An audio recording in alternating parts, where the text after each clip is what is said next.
kemuncak dalam kuliah saya ni. Hari ni sihir mengikut peredaran kita, telefon pun dia guna. Yang paling aneh, mungkin orang masjid malam ni tak pernah dengar bab ni. Saya nak pecahkan satu cerita. Saya pernah di WhatsApp oleh jin.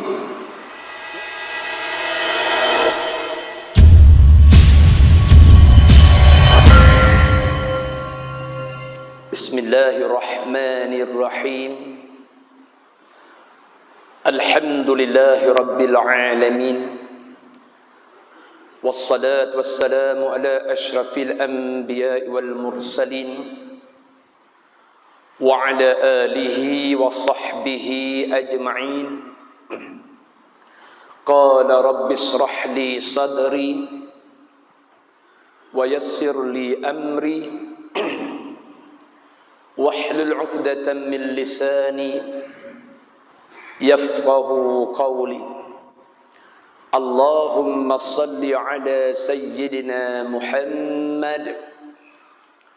Allahumma salli ala sayyidina Muhammadin salatan taghfiru biha adh-dhunub wa tuslihu biha al-qulub wa tantaliku biha al-'unsub wa talinu biha as-su'ub wa ala alihi wa sahbihi wa man ilayhi mansub. Allahumma 'allimna al-kitab. Allahumma 'allimna al-kitab. Allahumma 'allimna al-kitab. Ya Allah, ajarlah kami semua kefahaman mengenai Al-Quran. Ya Allah, terangkanlah hati-hati kami ini dengan hidayah mukjizat Al-Quran. Ya Allah, selamatkanlah kami di dunia dan di akhirat dengan mukjizat petunjuk Al-Quran. Amin amin ya rabbal alamin. Alhamdulillah walhamdulillah, syukran ala lillah. Marilah kita pada malam ini sekali lagi sama-sama kita menyatakan syukur kita kepada Allah Subhanahu wa taala di atas nikmat limpah kurniaan Allah Subhanahu wa taala kepada kita. Yang mana nikmat yang manusia akhir zaman sering lupa, yang mana dia bernafas dengan udara Allah. Setiap hari pertama dia keluar perut ibu dia, daripada alam rahim ke alam dunia, sampai malam ini dia masih bernafas dengan udara Allah, yang mana Allah tidak pernah meminta kepada kita untuk membayarnya. Ramai orang lupa nikmat ni. Sedangkan hakikat akhir zaman, kita pergi tandas awam kena bayar 5 kupang. Betul? Sekarang takut naik lagi harga, saya tak pastilah. Nak buang hajat, nak buang air kecil, tandas awam kena bayar 5 kupang. Tapi cuba bayangkan, kita bernafas dengan udara Allah, Allah tak pernah minta kita membayarnya. Tapi di sinilah membuatkan kita sering lupa untuk bersyukur kepada Allah Subhanahu wa taala. Terlebih dahulu saya ucapkan ribuan terima kasih banyak-banyak di atas undangan jemputan untuk saya berkuliah di Masjid As-Solihin Kepala Gajah. Saya terkejut juga nama Kepala Gajah ni. Apa nama Kepala Gajah?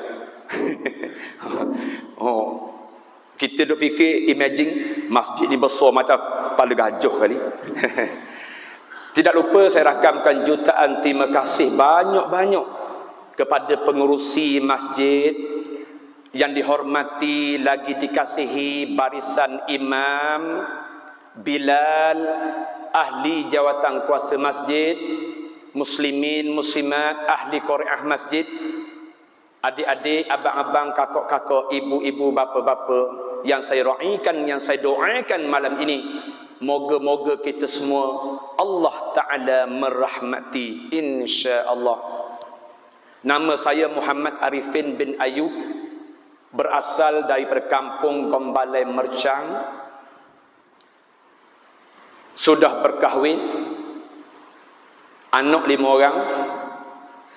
Pendidikan saya selepas habis sekolah menengah Mercang, saya melanjutkan pelajaran saya di Fatani selama 4 tahun di Fatani. Balik di Fatani, saya sambung pelajaran saya di Pondok Pasir Tumbuh Kelantan.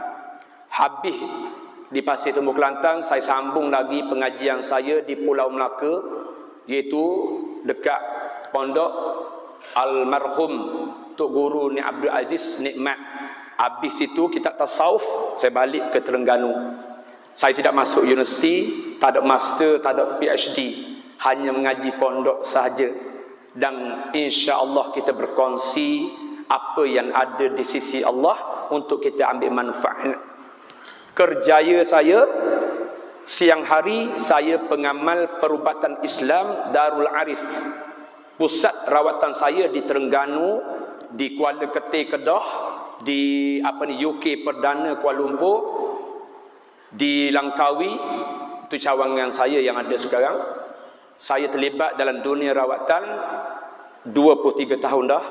Sekarang umur saya 43, bermula daripada umur 20, sekarang 43. Jadi di sebelah siang hari saya pengamal perubatan Islam, di sebelah malam saya sebagai penceramah bebas. Mana-mana masjid, surau yang menjemput saya kuliah, sekiranya masih ada ruang kosong, jadual yang kosong, insya-Allah saya cuba penuhi tuntutan itu. Jadi insya-Allah di sebelah utara ni menjadi yang mana kata orang jarang saya berkuliah di sini.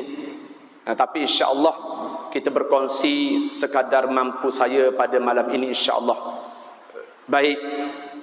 Kalau ikut poster tu tak ada tajuk. Kuliah malam ni tak ada tajuk poster. Poster yang diedor tu tak ada tajuk. Jadi saya tanya yang yang urus kuliah ni, tajuk benda mana ni? Jadi yang urus kuliah malam ni dia kata, "Ustaz, tajuk sama lah. Sebab orang sini belum pernah dengar lagi kupasan tajuk sihir dalam masyarakat kita." Kalau sebelum ni ustaz-ustaz, tok guru banyak dah yang mengajar kita fiqh, usuluddin, tauhid, fardu ain, tasawuf. Malam ni kita lari sikit tajuk sebagai santapan istimewa, menyuntik semangat kita untuk mari berjemaah di masjid. Kita alih tajuk supaya kita ada semangat untuk cinta dalam majlis ilmu, cinta pada surau masjid, kita dekat dengan Allah Ta'ala. Saya teringat kepada almarhum Tok Guru Ni Abdul Aziz Nikmat. Antara kata-katanya yang saya nak berkongsi malam ni, apa kata dia? Peng. Dia panggil saya Peng, bukan Ayah Peng. Nama sama, Muhammad Arifin. Ayah Peng pun Arifin juga.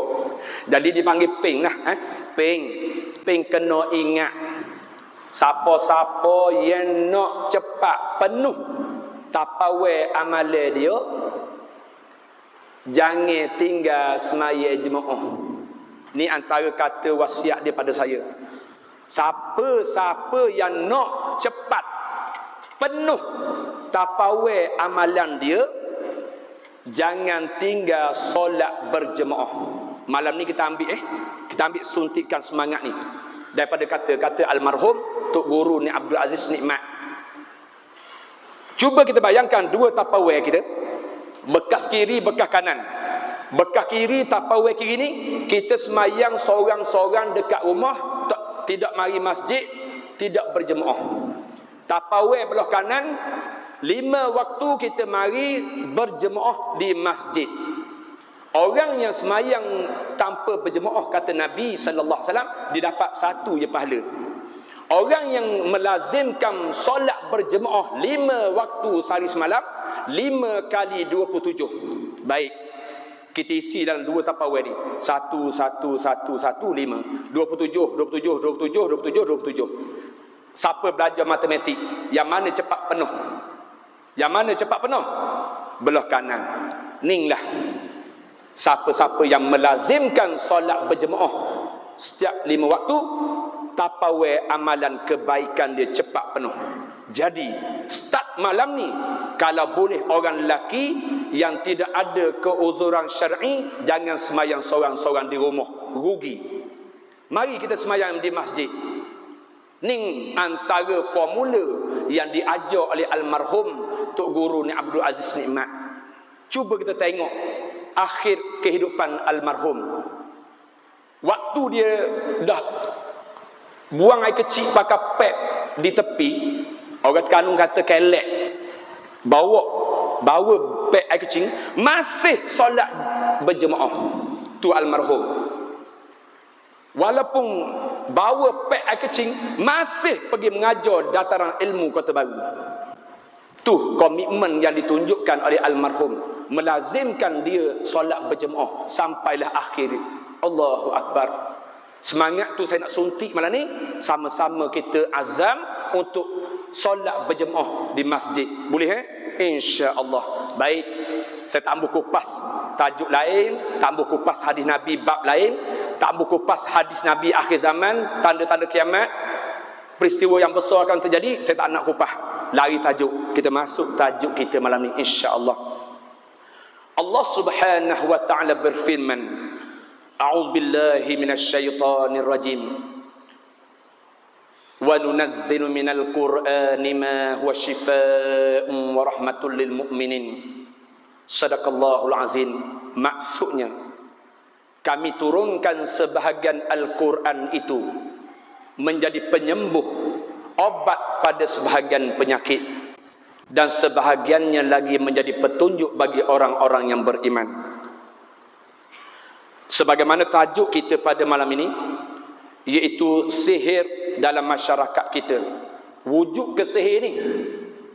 Benarkah sihir ini ada dalam masyarakat kita? Dan sihir ini, adakah dia ni terjadi sungguh? Adakah realiti sihir itu wujud? Di manakah dalilnya wujud sihir? Baik, kita jawab dengan ayat Al-Quran. A'udzubillahi minasyaitonir rajim. Bismillahirrahmanirrahim. Wattaba'u ma tatlu syayatinu ala mulki Sulaiman. وَمَا كَفَرَ سُلَيْمَانُ وَلَكِنَّ الشَّيَاطِينَ كَفَرُوا يُعَلِّمُونَ النَّاسَ السِّحْرَ وَمَا أُنْزِلَ عَلَى الْمَلَكَيْنِ بِبَابِلَ هَارُوتَ وَمَارُوتَ. Sampailah akhir ayat surah Al-Baqarah ayat 102. Buka Quran surah Al-Baqarah ayat 102. Maksudnya, mereka membelakangkan kitab Allah dan mengikut ajaran-ajaran sihir yang dibacakan oleh puak-puak syaitan dalam masa pemerintahan Nabi Sulaiman. Padahal Nabi Sulaiman tidak mengamalkan sihir yang menyebabkan kekufuran itu. Akan tetapi puak-puak syaitan itulah yang kafir dengan amalan sihirnya, kerana merekalah yang mengajarkan manusia ilmu sihir dan apa yang diturunkan kepada dua malaikat Harut dan Marut di negeri Babylon. Baik, ayat ni menjadi dalil kepada kita orang Islam. Dalam surah Al-Baqarah ayat 102 ni membuktikan zaman Nabi sallallahu alaihi wasallam telah wujud sihir. Tu dalil yang pertama. Dalil yang kedua ialah asbabun nuzul. Sebab musabab turunnya surah Al-Falaq An-Nas yang kita selalu baca, Qul a'udzu birabbil falaq. Siapa habis ayat yang sering kita baca, Qul a'udzu birabbin nas. Siapa habis ayat? Ayat ini turun bersempena dengan peristiwa Nabi kita Muhammad sallallahu alaihi wasallam disihir oleh seorang pendeta Yahudi. pendeta Yahudi tu nama dia Labid bin Al-Aqsam. Yang sihir yang buat pada Nabi tu melalui rambut sikat dalam air perigi. Nama dia Labid bin Al-Aqsam. Dialah yang menyihir Nabi kita Muhammad sallallahu alaihi wasallam melalui rambut pada sikat dalam perigi. Itu disebut dalam sirah. Ini dalil bukti yang kedua, Nabi kita Muhammad sallallahu alaihi wasallam pernah disihir. Lalu Allah Taala memerintahkan malaikat Jibril turun membaca ruqyah pada badan Nabi sallallahu alaihi wasallam. Apabila Jibril membaca ruqyah pada badan Nabi, terbukalah ikatan sihir itu satu demi satu daripada tubuh badan Nabi sallallahu alaihi wasallam. Baik. Dalil yang kedua. Dalil yang ketiga. Dalam sirah Nabi Musa alaihissalam, zaman Raja Fir'aun. Raja Fir'aun ni dia upah, dia gaji ahli sihir. Raja Fir'aun ni dia punya nak jaga kuasa dia, dia punya jaga nak tahta dia macam mana? Dia pera, orang Terengganu panggil pera. Dia upah, dia gaji ahli sihir, menakutkan rakyat zaman tu. Ahli sihir ini melakukan sihir, menakutkan rakyat zaman tu supaya ikut tunduk pada Raja Fir'aun. Yang main peranan siapa dia? Ahli sihir dia. Bila rakyat tengok takut, bila takut dia ikut Raja Fir'aun. Berlakulah peristiwa besar kepada junjungan Nabi Musa alaihissalam. Bila mana Allah Ta'ala perintahkan pada Nabi Musa, balingkan tongkatmu. Di saat ahli sihir Fir'aun menjalankan sihirnya di depan khalayak ramai, tiba-tiba Allah Ta'ala mewahyukan pada Nabi Musa supaya membalingkan tongkat. Waktu itu ahli sihir Fir'aun ni, dia ambil tali, dia baling depan, tali tadi bertukar menjadi ular. Kalau Pulau Pinang ni panggil apa? Ular. Terengganu ular. Terengganu dia lain sikit. Kalau panjang pendek, besar kecil, Terengganu lebih besar. Ular besar. Kalau Pulau Pinang, ular pendek bunyi. Sebutan. Jadi ular daripada tali ahli sihir Fir'aun tadi dibalingkan di depan. Tiba-tiba Allah Ta'ala perintah pada Nabi Musa, balingkan tongkatmu. Bila tongkat Nabi Musa dibalingkan di depan, tongkat Nabi Musa tadi bertukar menjadi ular yang besar. Lalu ular, saya kena bahasa Terengganu kekok bahasa Pening ni, takut belit lidah, takut sipu lidah itu. Ular daripada tongkat Nabi Musa tadi memakan ular ahli sihir Fir'aun. Bila kejadian ini terjadi, sebahagian ahli sihir Fir'aun lari litang pukang takut. Disebut dalam sirah, sebahagian ahli sihir Fir'aun ada yang beriman kepada ajaran Nabi Musa AS. Itu mukjizat yang Allah Ta'ala tunjuk pada Nabi Musa AS. Ini 3 dalil yang saya nak jawab dengan tajuk kita malam ni. Sihir ini wujud start zaman Nabi Musa lagi, start zaman Nabi Muhammad sallallahu alaihi wasallam lagi telah ada. Barang siapa yang menolak, barang siapa yang tidak beriman dengan perkara yang gaib, barang siapa yang tidak yakin wujud jin, iblis, syaitan, kafir jadi. Wa na'udzubillahi min zalik. Sebab ada sebahagian golongan akhir zaman ni, dia menolak benda-benda mistik ni. Dia menolak benda-benda sihir, santau, tahyul ni. Ada. Memang ada di akhir zaman sebahagian ni. Kita kena ingat, perkara ini dirakamkan dalam Al-Quran. Alif Lam Mim. Zalikal kitabu la raiba fih hudan lil muttaqin alladzina yu'minuna bil ghaib wa yuqimunas shalah. Kenapa Allah Ta'ala sebut dalam Quran Di awal ayat itu allazina yu'minuna bil ghaib. Lepas tu baru wa yuqimunas shalah. Kerana beriman kepada yang ghaib ini nisbah dia 91.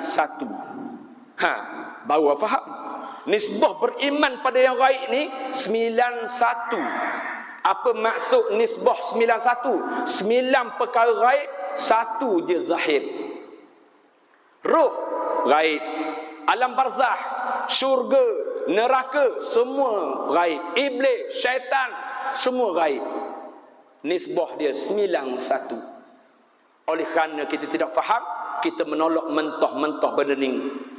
Ada orang yang bercakap, ustaz, zaman moden, zaman canggih, zaman globalisasi, mana ada benda mistik, mana ada sihir, mana ada santau, mana ada benda-benda orang buat dengan cara bomoh ni.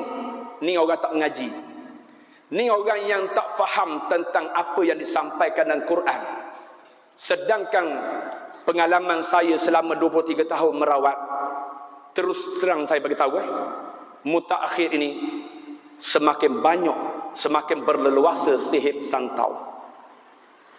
Kalau 5 tahun awal dulu di pondok saya boleh lagi buat sistem walk-in. Apa maksud sistem walk-in? Terbuka, boleh je mari siapa nak merawat. Dulu 5 tahun dulu. Sekarang tidak ada walk-in lagi. Sekarang terpaksa dengan sistem temu janji. Tak ada temu janji, tak boleh mari merawat. Sebab orang terlampau ramai orang yang kena sihir santau. Di pondok saya ini, yang menunggu giliran, yang saya balas tak sampai separuh appointment temu janji, yang menunggu beratus-ratus. Itu bukti yang kita nak jawab malam ni. Sebenarnya semakin akhir zaman, semakin banyak sihir santau dalam masyarakat kita. Di mana bukti yang saya nak sebut malam ni, sebagai menguatkan lagi hujah yang kita kena faham macam mana sihir ni terjadi. Sihir ni terjadi macam mana? Saya jawab. Rasulullah sallallahu alaihi wasallam bersabda, "Inna syaitana yablughu minal insani mablaghad dami wa inni khashitu an yaqdhifa fi qulubikuma syai'a." Maksudnya, sesungguhnya syaitan itu memasuki tubuh manusia menurut aliran darah. Ni Nabi sebut. Dalam kitab Perubatan Islam menurut Al-Quran dan As-Sunnah jilid yang kedua, yang dikarang oleh almarhum Tok Guru Datuk Dr. Harundin. Siapa nak rujuk cari kitab ni. Muka surat 21. Ayat hadis yang saya baca tadi muka surat 21. Maksudnya, sesungguhnya syaitan itu memasuki tubuh manusia menurut aliran darah. Dan sesungguhnya aku takut, kata Nabi, aku takut syaitan itu akan mencampakkan sesuatu dalam hati kamu berdua, kata Nabi sallallahu alaihi wasallam. Ini hadis yang menjelaskan kepada kita macam mana sihir itu berlaku dalam badan manusia. Rupa-rupanya dia boleh masuk. Nabi kata boleh masuk ni, bergerak dalam aliran darah manusia. Allahu Akbar. Ni dalil yang kedua yang kita kena faham. Yang mana benda ni kita tidak boleh tolak. Sebab itulah kita jangan bercakap sedap. Ada sebahagian orang akhir zaman dia bercakap sedap. Ustaz, jangan percayalah benda mistik, benda tahyul ni. Mana ada. Orang Terengganu kata apa? Dok kena batang hidungmu, sedap cakap. Kena batang hidungmu, baru mu tahu. Faham Lorak Terengganu. Jadi benda ni jangan kita bercakap ikut sedap mulut. Sebab ada kejadian yang saya selesai sebelum saya datang ke Pulau Pinang ni. Anak kepada sepasang suami isteri cikgu. Suami ayah dia cikgu, mak dia juga cikgu. Dan ada anak lelaki dia seorang, yang mana anak lelaki ni dia hantar ke tahfiz. Waktu datang merawat di pondok saya tu, anak dia telah khatam 25 juzuk. Bermakna ada baki 5 juzuk lagi nak habis. hafal Quran, tiba-tiba tidak boleh meneruskan hafalannya, dan saya dimaklumkan oleh ayah dia terpaksa belajar secara online atas talian di rumah. Saya tanya dia, apa ni jadi gini? Dia mulakan cerita dia. Dia cerita, Ustaz, pelik anak saya. Bila duduk di rumah, dia boleh membaca, boleh solat dengan sempurna. Bila saya hantar saja ke sekolah tahfiz, langkah pagar utama pusat tahfiz terus tumbang, terus pengsang, terus tidak dapat berjalan. Ini kejadian benar sebelum saya datang ke Pulau Pinang ni, berlaku kepada pelajar seorang tahfiz. Sehingga kan ayah dia bawa jumpa pakar dengan doktor, takut ada saraf, minor stroke, takut ada benda-benda yang berkait dengan fizikal, tulang ataupun saraf urat. Doktor mengesahkan semua tak ada masalah. Baik, bila datang ke pondok saya, bila saya baca ruqyah, bermula ayat surah Al-Mu'minun, A'udzubillahi minasyaitonirrajim. Apa hasibtum annama khalaqnakum abathan wa annakum ilayna la turja'un, sampai habis ayat. Tiba-tiba daging paha kanan dia bergerak, nampak dalam seluar dia. Daging paha kanan ni bergerak, nampak dalam seluar dia. Bila saya terus lagi baca ayat ruqyah sampai pada ayat surah Ar-Rahman, ya ma'syaral jinni wal insa, tu sampai habis ayat, tiba-tiba keluar suara daripada pelajar tahfiz ni. Aku tak nak bagi dia hafal Quran. Aku tak nak bagi dia habiskan 30 juzuk. Aku sakit hati dengan sebab apa yang dia hafal, yang dia baca. Aku akan porak-porandakan keluarga dia. Jin tu bercakap dalam badan anak lelaki tadi. Bila saya baca lagi ruqyah dengan ayat innahu min Sulaiman wa innahu bismillahirrahmanirrahim, bila kita baca lagi ayat wa ma kafara Sulaiman walakinna syayatin kafaru, tiba-tiba kaki dia menggeletar macam Parkinson. Kaki dia menggeletar macam Parkinson. Allahu Akbar. Setelah kita baca lagi ayat Quran, tiba-tiba dia bertepik menangis. Apa dia keluar suara? Panas, panas. Jangan baca ayat Quran, aku panas. Keluar suara daripada budak tadi. Saya tanya dia, siapa kamu? Aku jin. Aku nak gugat keluarga dia. Aku benci keluarga dia sebab semua anak-anak keluarga dia berjaya. Astaghfirullahalazim.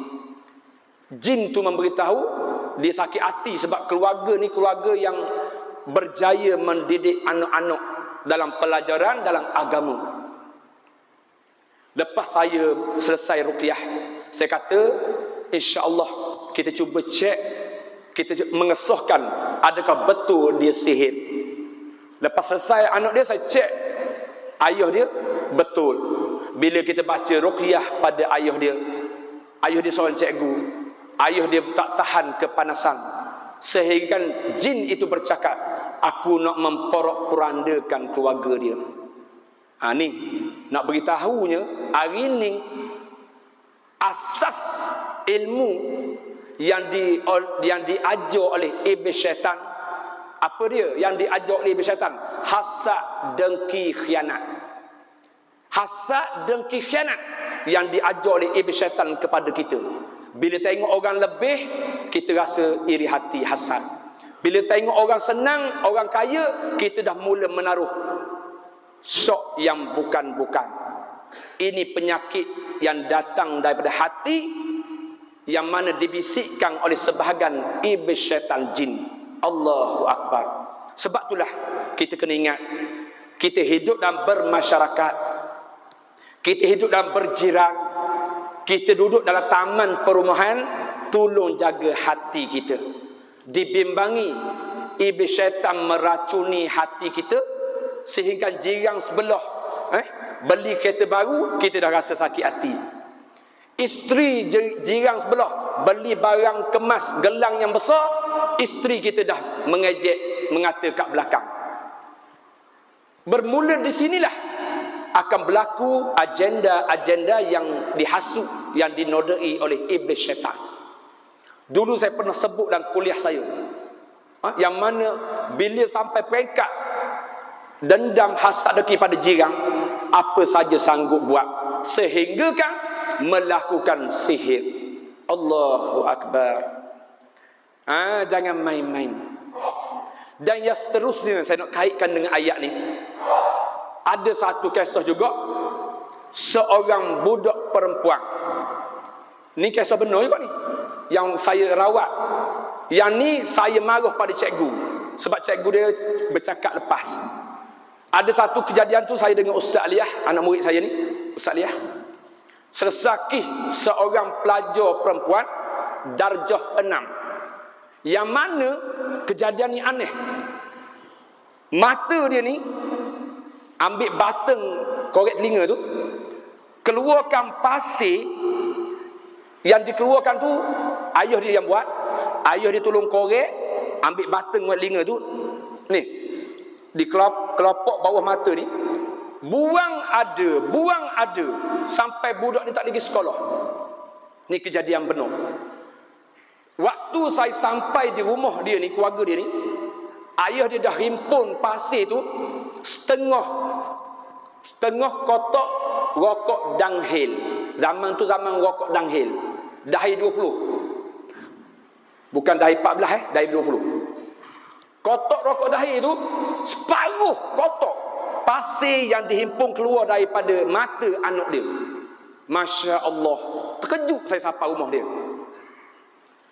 Bila saya selesai dengan Ustaz Aliyah tu rumah dia malam tu, tiba-tiba esokkan dia cuba pergi sekolah.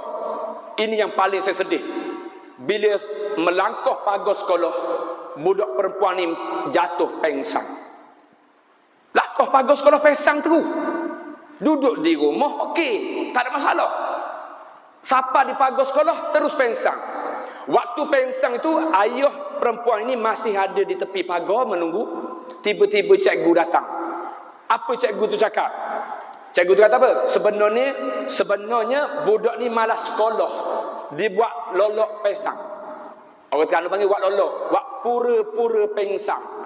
Tergamuk cikgu tu cakap gitu. Dia kata budak ni sebenarnya malas sekolah, buat pura-pura je pengsang.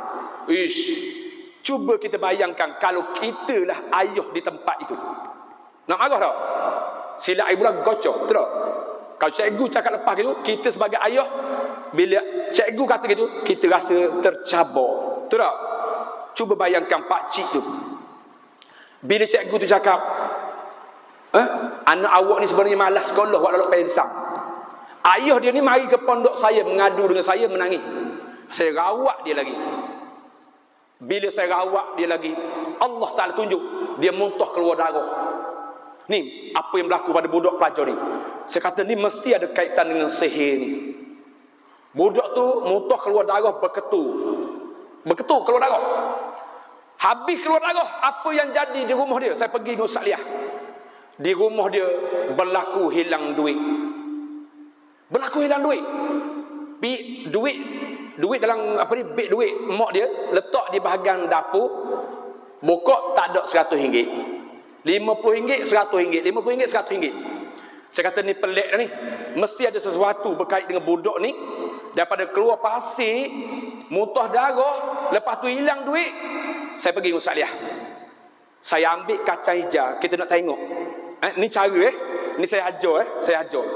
Kalau nak kenal pasti rumah kita ada gangguan yang pelik-pelik, kehilangan barang berharga pelik-pelik, cuba buat formula ni. Beli kacang hijau, kacang yang buat bubur. Kacang buat bubur tu beli, jangan baca apa-apa, sebab kalau kita baca Quran pada kacang tu, iblis syaitan jin tak akan sentuh dah. Beli kacang hijau, jangan baca apa, tabur je dalam bilik, ruang tamu, dapur, buat banyak tempat, buat banyak sudut. Bila kita tabur, biar di situ. Cuba tengok dalam masa setengah jam ataupun paling-paling lewat pun sejam. Kalau rumah seseorang tu ada gangguan, kacang hijau tadi akan berhimpun. Duduk setambung. Orang Terengganu kata duduk setambung. Kalau bahasa Penang apa? Berhimpun tu. Himpun kan? Terhimpun. Sedangkan kita tabur berterabur. Kalau rumah tu ada gangguan, kacang hijau tu akan duduk dekat, terhimpun. Saya dengan Ustaz Liyah waktu tu baru minum TO, tak sampai setengah jam, tengok-tengok kacang hijau dah terhimpun. Saya kata sah, rumah ni ada gangguan. Malam tu saya jalankan tugas kaedah perubatan, alhamdulillah saya berjaya selesai kes tu. Sehingga kan ni Allah Ta'ala tunjuk siapa tuan punya jin tadi.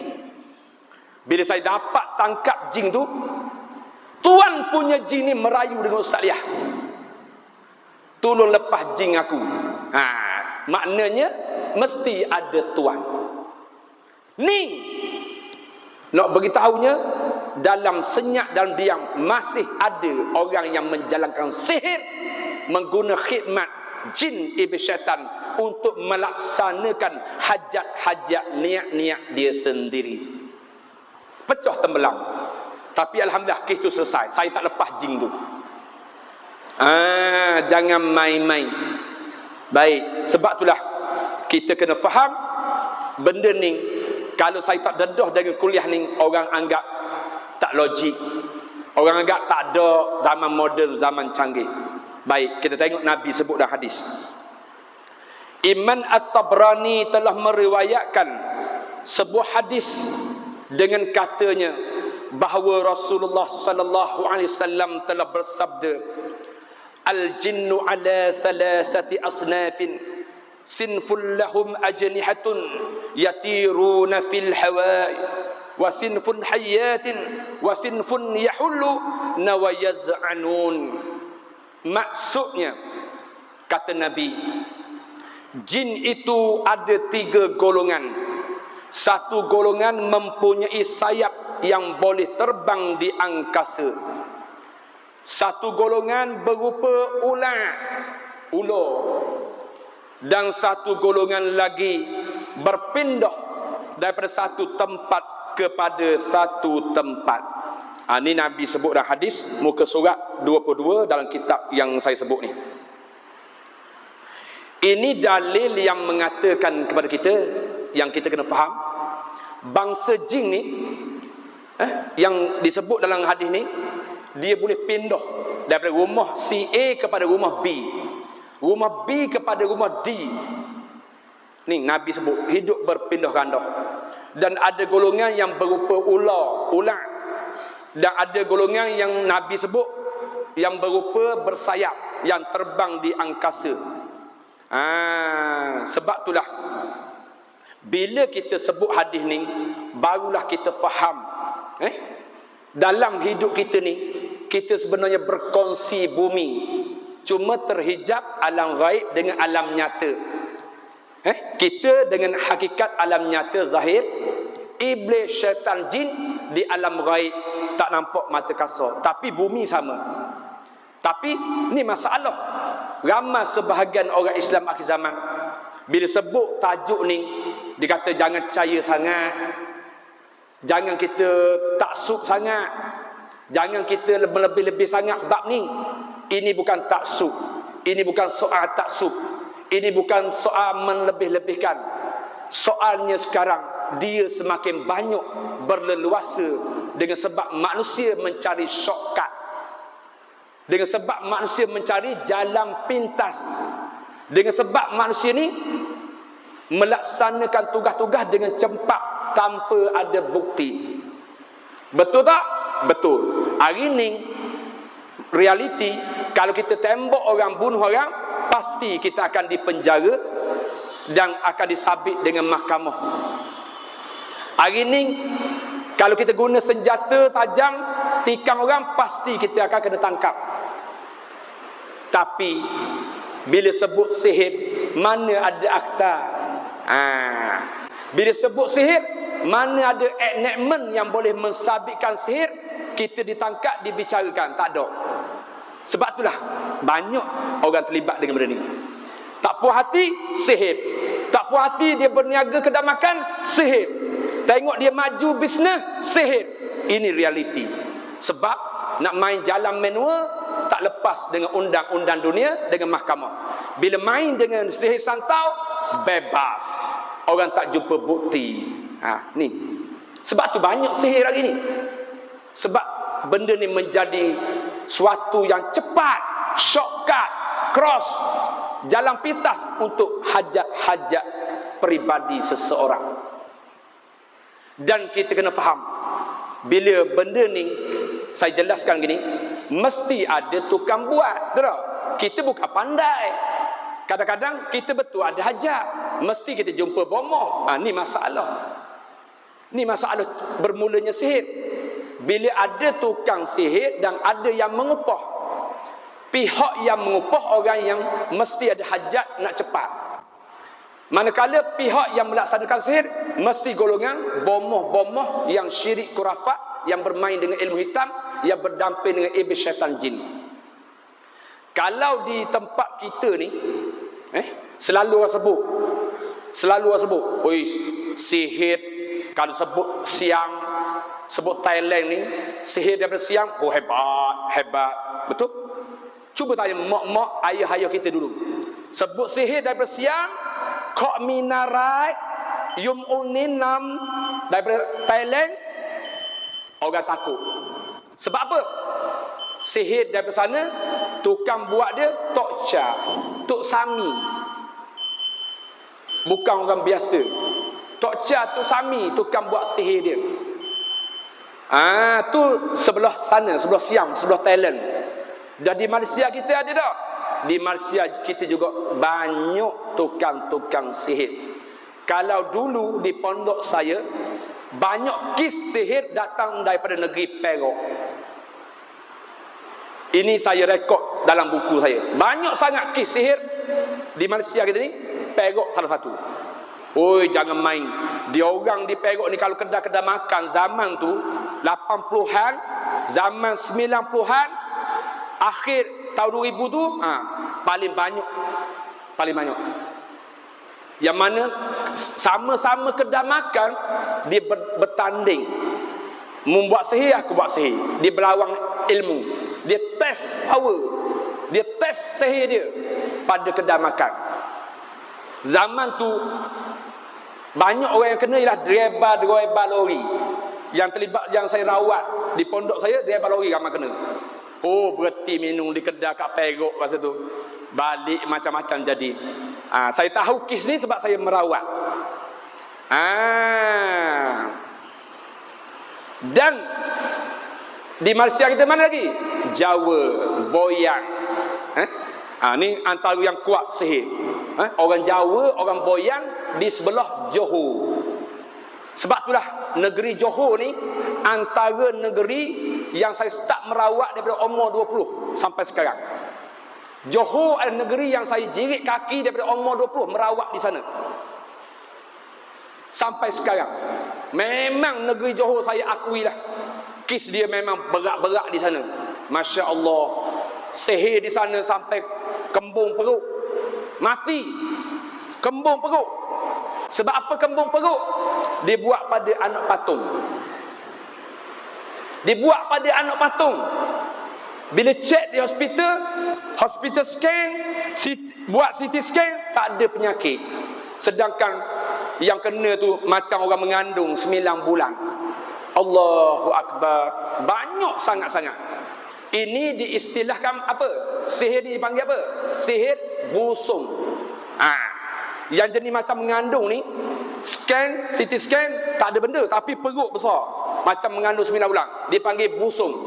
Sihir itu dipanggil busung. Sama ada busung air ataupun busung angin. Ada satu kes tu, doktor tebuk perut dia, buang air 4 liter. Sedangkan dia tak minum air banyak tu. Daripada mana air datang? 4 liter. Maknanya 2 botol besar air mineral tu. Masya Allah. Ini banyak berlaku dalam masyarakat kita. Dan kita kena faham. Bila sebut bab sihir ni, akhir zaman ni, dia ikut peredaran kita. Dia ikut zaman kita. Semakin zaman itu canggih, semakin hebat, dia juga hebat. Contohnya, kes yang saya rawat, kalau Terengganu dipanggil Mareng. Kalau Pulau Pinang apa? Semalam betul semalam. Kalau Terengganu dipanggil Mareng. Semalam saya rawat, ada seorang perempuan yang mengandung, tiba-tiba kandungan dia gaib, hilang. Sedangkan dia tidak melahirkan anak. Tidak ada turun darah, tidak ada pecah air ketubang. Bangun pagi, bangkit pagi, kepeh, hilang terus. Tu yang semalam saya rawat dekat Pulau Pinang ni.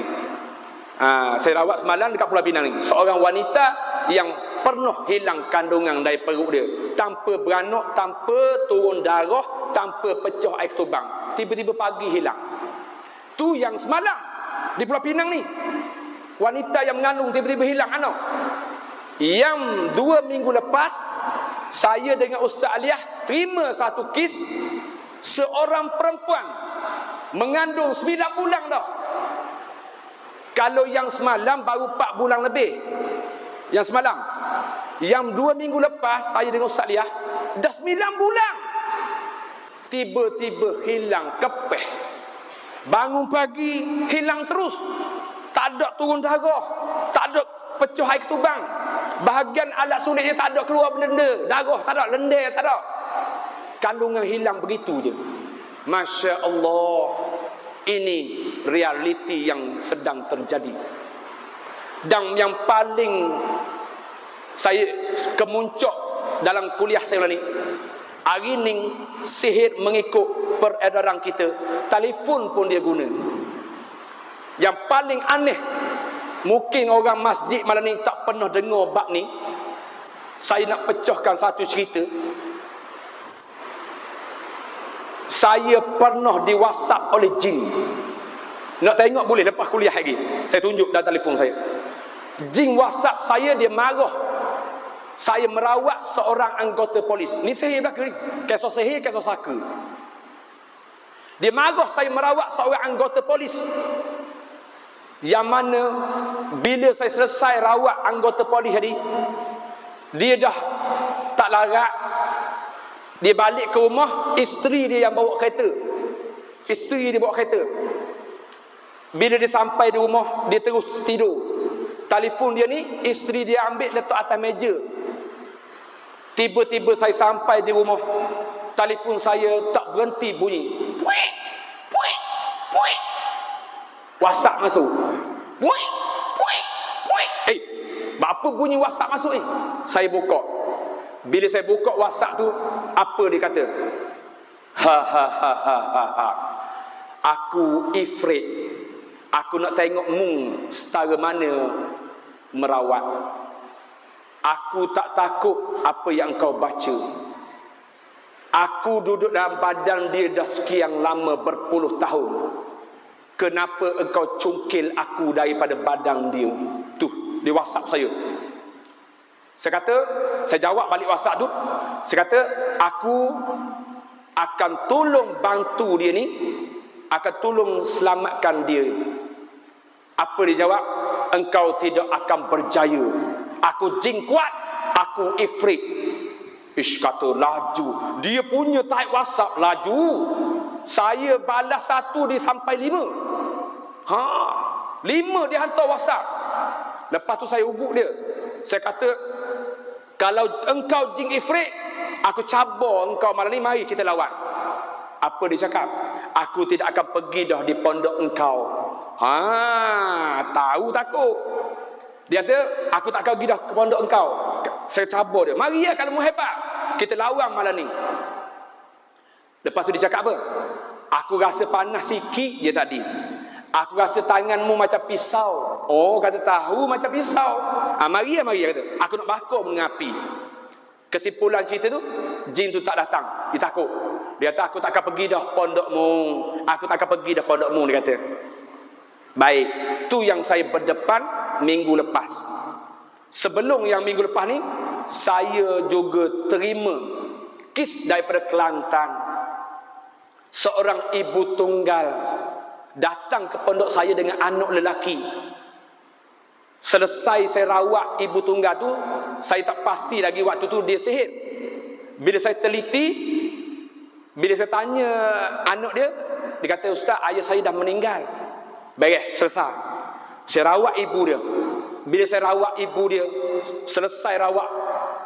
Bila selesai rawat, on the way balik ke Kelantan, tiba-tiba saya dapat panggilan telefon. Memang aneh panggilan telefon ni. Tahu tak nombor dia berapa? 015. Lepas tu belakang tak ada. Hanya 3 digit. 015. 3 digit nombor. Cuba cek dengan Celcom, Digi, Maxis, talian-talian di Malaysia ni. 017, 013, 016, 019. Betul tak?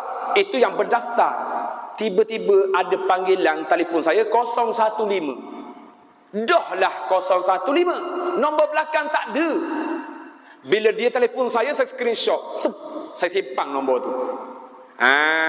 Sebab apa saya simpan?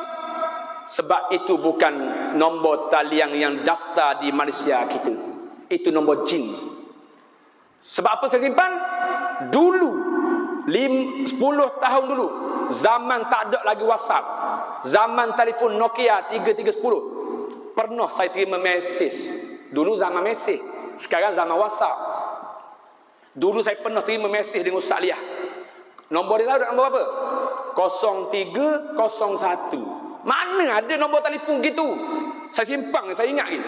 0301. Yang kedua, nombor telefon yang WhatsApp, yang mesej tu 0302. Ini bukan nombor ekor ni. Jangan salah faham. Ini nombor telefon yang mesej zaman tu 0301. Lepas tu 0302. Apa dia kata masa tu? Dia mesej, "Welcome, selamat datang. Kita lihat siapa yang kena malam ni." Tu Pak pun dok dia tarik mesej. "Welcome, selamat datang. Kita lihat siapa yang kena ni." Lepas saya tengok mesej tu, baru waktu saya nak minum air Nescafe, tiba-tiba orang kampung dah bertepik. Wah, bertepik. Rumah yang saya nak rawat tu sebelah. Yang saya minum ni sebelah jalan. Maknanya rumah menghadap jalan je. Pesakit yang saya nak rawat tu. Tiba-tiba orang dah bertepik. Apa kata keluarga tu? "Ustaz, anak saya dah hilang. Ustaz, anak saya dah hilang." Tahu tak kejadian ni? Perempuan yang saya nak rawat ni telah dikurung dalam bilik. Ayah dia dah kurung dalam bilik. Dan ayah dia kunci daripada luar. Kunci tu ayah dia simpan. Tunggu saya datang rawat. Bilik yang ayah dia kurung perempuan tu, pintu keluar tu telah dimatikan dengan kayu 24. Mana tak boleh buka dah. Pintu belah bilik luar tu telah dimatikan dengan kayu 24, mati terus. Maknanya kalau anak dia buka dari dalam, tak ditolak dah. Sebab dikunci dengan mati belah luar. Tiba-tiba anak dia hilang dalam bilik tu. Ni kisah benar saya dengan Anwar. Tu saksi saya. Hilang. Budak perempuan ni umur dia waktu tu kalau tak silap saya dah antara 18-19 tahun. Anak dara. Ni kejadian yang berlaku di negeri Terengganu. Tapi saya tak boleh mention lah ni live ni. Hilang. Riuh rendah orang kampung cari. Ayah dia heran. Macam mana kunci yang saya kunci bilik tu duduk dalam poket. Pintu tak bungka pun anak dia gaib. Ni pernah jadi. Nak menceritakan dalil ni dalam masyarakat kita ni banyak sangat-sangat sekarang. Cumanya dia berlega mungkin di tempat-tempat yang bukan kampung kita, daerah kita. Allahu Akbar. Cuba bayangkan. Dan cerita yang terakhir 8.56 dah. Kejadian yang paling dahsyat bagi saya selama saya terlibat dengan dunia rawatan. Waktu saya pergi merawat tu bersama-sama dengan seorang YB. Kisah ni memang dahsyat. Betapa peliknya kisah ni sebab dia bercampur.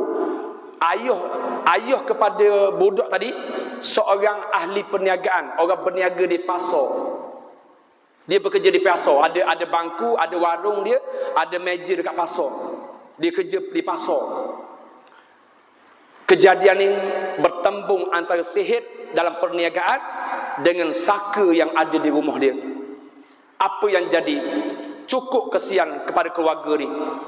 Saya cukup kesian kepada keluarga ni. Bayangkanlah, bila saya bagi tarikh untuk dia datang rawat dengan saya di pondok, saya bagi tarikh, kata ni ada date kosong, kalau nak datang rawat sila. Dia bersetuju. Keluarga yang disihir ni bersetuju nak datang. Apa yang jadi? Bila tiba hari nak datang rawat tu, dia buka kereta, dia nak start kereta, tengok-tengok kepala gia tak ada. Kepala gia hilang. Bayangkanlah, kereta tutup rapat, pintu kunci.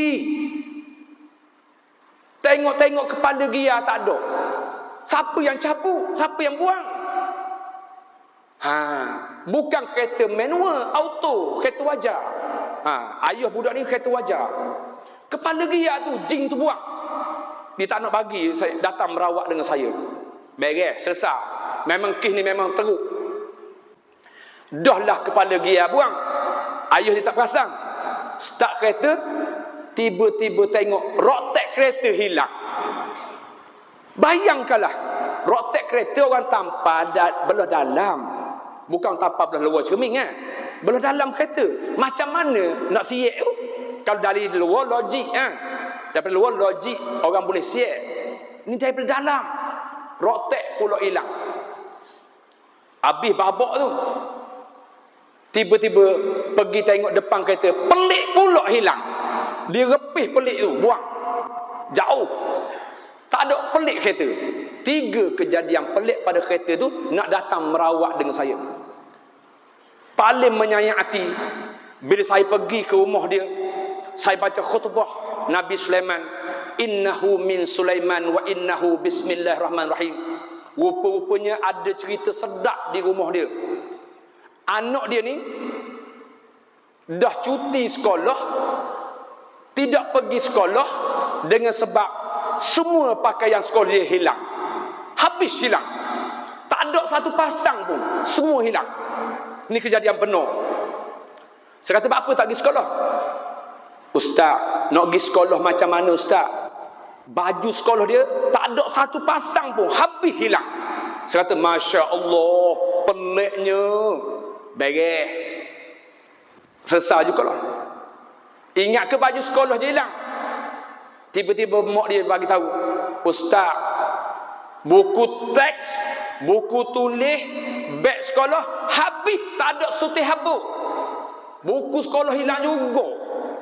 Baju sekolah habis dah. Buku sekolah, buku teks, buku tulis dengan beg dia hilang juga. Tiba-tiba terjadi peristiwa lucu. Bila saya baca innahu min Sulaiman wa innahu bismillahirrahmanirrahim, debok itu depan. Live. Bukan live ni. Jarak saya dengan dalam ruang tamu itu, sini dekat meja stand tu, meja tu ya. Tiba-tiba jin tu hantar dalam plastik warna merah, semua pakaian sekolah ni dalam tu ada belaka. Buku teks dia, baju sekolah semua dah tu, debok di tohuk depan tu. Saya tengah baca khutbah. Lepas tu isteri tu orang rumah kata apa? Ustaz, dia hantar dah, hadir dah. Boleh jadi sampai tahap tu, bayangkanlah. Hari tu memang mengembirakanlah sebab baju sekolah tu jin tu hantar balik, ada depan tu. Live. Pelik. Allahu Akbar. Dah lah habis kisah tu. Dia banyaknya ya Allah.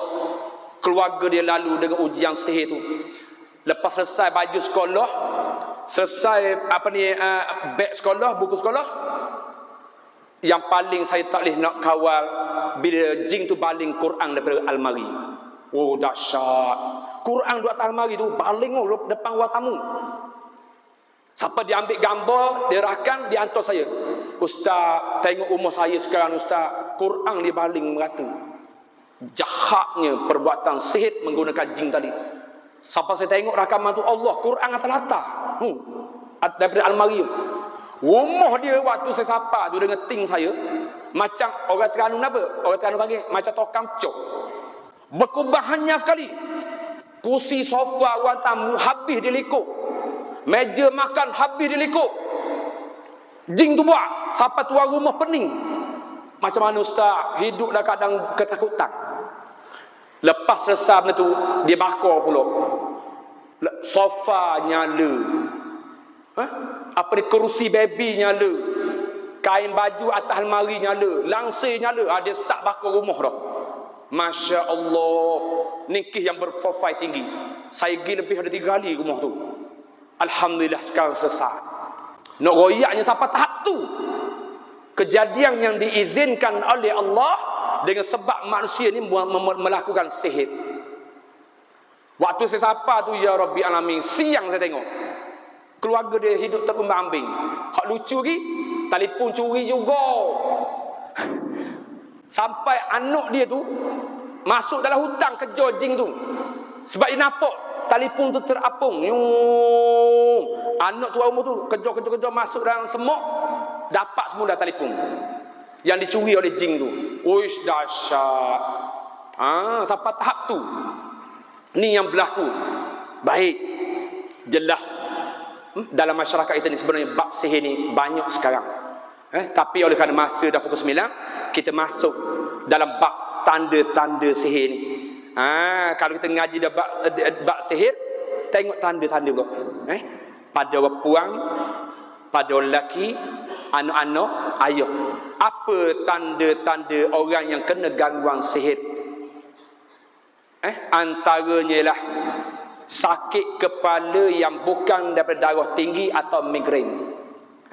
Sakit kepala yang bukan daripada darah tinggi atau migrain. Dia pergi cek hospital, cek doktor, tekanan darah dia normal, tapi sakit kepala. Dia cek dengan doktor, tak ada migrain, tapi sakit macam migrain. Itu kena cek. Sebab ni antara tanda-tanda orang yang terlibat, yang terkena dengan gangguan. Yang seterusnya, panas badan yang pelik. Apa maksud panas badan yang pelik? Sekejap pada leher, sekejap pada dada, sekejap pada pinggang, sekejap pada tapak kaki, beralih-alih panas itu.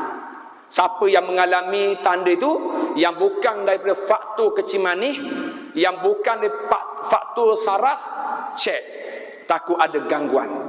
Baik, yang seterusnya, ada benda yang bergerak dalam badan, macam merayak. Di peha, di lengan, di bahu, di leher, di belakang belakang, di dada. Itu tanda-tanda yang kita kena sahkan, takut ada unsur-unsur yang saya sebut tadi. Yang seterusnya, susah nak tidur atau tidak dapat tidur. Ada satu kes yang berprofil tinggi berkait dengan tidur ni, sampai tahap dia makan obat tidur terlebih dos. Waktu saya sampai rumah dia, gitu, macam orang Parkinson. Sebab dia makan banyak sangat obat tidur, sampai tak jadi dah lebih dos. Apa dia cakap? Ustaz, saya tak ada pilihan. Saya hanya mampu telan tidur ni saja, sampai jadi macam Parkinson. Bayangkanlah sihir yang kena pada dia ni. Allahu Akbar. Dahsyat, dahsyat. Sebab apa dahsyat? Allah Ta'ala tunjuk saya, waktu nak pergi rawat kes dia ni, saya 2 keping tiket kapal terbang, buang saja. Sahabat saya 3 keping tiket kapal terbang, buang saja. Allahu Akbar, dahsyat. Bayangkanlah IC yang duduk dalam poket saya, kita print tiket kapal terbang, dan sahabat saya pun sama, IC print tiket kapal terbang. Bila masuk balai berlepas, boarding, tunjuk tiket nama orang lain. Cuba fikir. Ni saya alami. Maknanya dia sekap saya, dia cuba gagalkan saya supaya tidak merawat pesakit yang saya nak pergi ke Kuala Lumpur tu. Bayangkanlah, tiket yang dalam poket kita boleh bertukar nama orang lain. Sampai polis airport tu pening. Dia tak pernah jadi macam ni. Saya 2 keping tiket kapal terbang. Buang. Sahabat saya 3 keping. Jadi macam-macam pada tiket tu. Masa yang pagi jadi petang, yang petang jadi belah malam. Nama yang betul jadi salah. Lah apa jadi itu? Polis airport tu berlari pergi print tiket lain. Saya kata jangan bergaduh. Saya faham kes ni. Awak polis sama polis jangan bergaduh. Selesai dengan cara baik. Sebab dia tolong print tiket saya last minute. Nak masuk balik lepas. Alhamdulillah. Bila datang tiket baru, saya naik ke flight. Nak sapa di sana pula. Lori trailer rosak letang highway sehingga kan driver dengan kenderaan nak mari ambil saya tak boleh mari. Sampai tahap tu. Allahu Akbar. Apa yang saya nak kaitkan? Ni. Tolong cek. Siapa yang tidak ada penyakit fizikal badan, yang susah nak tidur atau tidak dapat tidur, yang bukan dari faktor fizikal. Stroke, minus stroke, darah tinggi, kecil manis, saraf, tak ada. Normal. Kalau normal bahagian tu, cek. Takut ada unsur ni. Yang seterusnya, mimpi aneh dan pelik. Ni tanda-tanda. Bukan mimpi mainan tidur. Hari ni yang saya nak sebut contoh di sini, bukan mimpi mainan tidur. Orang yang tidur badan letih lain. Orang yang bekerja berat siang hari, tidur malam, mimpi letih, itu bab lain. Apa yang saya maksudkan mimpi di sinilah, kerap kali dia nak tidur, dia ambil air semayang. Dia nak tidur, dia baca Quran, baca surah Al-Mulk, baca ayat kursi. Sebelum tidur tetap ada mimpi. Hak ni yang kita maksudkan ni. Bila dah ambil air semayang, dah baca Quran, baca Al-Mulk, baca doa tidur, tetap mari mimpi. Bermakna dia ada gangguan. Mimpi pelik. Mimpi ular. Mimpi bayi. Ni keseluruhan saya sebut tanda-tanda yang ada kena gangguan, yang berkaitan dengan gangguan. Orang puang seringkali mimpi baby, menyusu baby, menyusu badan. Orang bagi baby datang menangis dalam mimpi kita dekat katil tidur. Tolong cek. Yang berkaitan dengan baby ni, orang tu ada gangguan kalau kerap kali berulang. Jatuh tempat tinggi, berjumpa dengan orang yang sudah mati, bertemu dengan harimau, kerap kali harimau putih, harimau kuning dalam mimpi, tolong cek. Dan jumpa orang tua. Dan lagi orang puang yang mana mengesahkan tanda gangguan, sering kali mimpi bersetubuh yang bukan dengan suami. Saya ada satu kes yang besar di pondok saya. Seorang perempuan yang datang jumpa dengan saya bertanya soalan, Ustaz, adakah saya wajib mandi hadas besar dengan sebab saya bangun pagi pakaian dalam saya penuh air mani? Saya kata, dah apa jadi gitu? Ustaz, saya dah hampir 2 tahun disetubuhi oleh jin tiap-tiap malam. Astaghfirullahalazim. Ini kisah benar berlaku di pondok saya. Dia disetubuhi oleh jin tiap-tiap malam, yang mana bangun pagi pakaian dalam dia semua basah. Ini kisah benar. Jadi orang perempuan tolong ingat, kalau ada mimpi bersetubuh, tolong cek. Kalau bukan suami kita, benda tu kerap kali datang, itu tanda gangguan. Dan tanda lebam pada badan. Tanda lebam pada lutut, ada 3 kat lutut. Tanda lebam pada bahu yang bukan lebam kencing manis ataupun faktor darah, tolong cek. Itu tanda-tanda yang berkaitan dengan gangguan. Ni antara tanda-tanda yang seseorang itu terlibat dengan gangguan. Baik, selesai. Jangan baca banyak-banyak, panjang. Macam mana nak kenal pasti rumah kita, kedai kita, bangunan kita, tempat kita ada gangguan? Okey, rumah kita fokus rumah dulu. Nak pastikan rumah kita ni kalau betul dia ada gangguan, bunyi buah guli atas atap. Atas atap rumah kita bunyi buah guli. Teng, macam buah guli jatuh, golek. Teng, Kalau kerap kali bunyi gitu, tolong cek. Yang bukan orang baling lah, bukan orang khianat. Dan lagi, bunyi orang berlari atau berjalan, sama ada sebelah rumah ataupun atas atap. Orang tak ada, tapi bunyi orang berjalan. Tolong cek rumah kita, takut ada gangguan. Dan lagi, gelibat bayangan lembaga dalam rumah. Contohnya orang puan tengah basuh pinggan makuk dekat dapur, tiba-tiba nampak benda melintah hitam dekat peti, dekat pintu tandas, dekat pintu bilik itu. Ingat, kalau sering kali macam lembaga melintah dengan ujung mata kita, itu tanda rumah itu ada gangguan. Rumah itu ada gangguan. Dan lagi, hak saya sebut tadi, berlakunya hilang wang, barang berharga atau benda pelik dalam rumah. Yang saya sebut tadi, hilang telefon, hilang pitih wang ringgit, hilang barang kemas yang pelik. Tu menunjukkan rumah dia ada gangguan. Tapi jangan salah pula. Ada setengah tu tak sedar dalam rumah ada toyol palitang. Apa maksud dalam rumah toyol palitang? Anak sendiri. Dia tuduh kejing. Dia kata sihir. Dia kata orang buat. Lalah toyol palitang. Anak sendiri hok ada kaki pe kuda. Anak ada yang isap air, minum air ketung. Anak yang ada syabu hok gining dia curi. Kena cek dulu. Kalau tak ada yang kategori anak-anak tadi berlaku hilang gining, tu rumah ada gangguan. Sebab saya pernah merawat satu rumah, sepasang suami isteri yang kahwin tak dapat anak. Siapa ketua tak dapat anak. Rumah dia pitih hilang beribu-ribu. Waktu saya pergi tu, dia orang bertani, dia orang tanam, ada kebun sawit. Sekali hilang 3,000. Pitih dia letak dalam Quran. Orang tua biasa, dia letak dalam Quran. Dia letak dalam Quran 3,000. Hasil jual kelapa sawit. Esoknya dia niat ni, suami isteri niat nak masuk bank. Esok nak pergi bank, nak simpan nak bank. Apa yang jadi?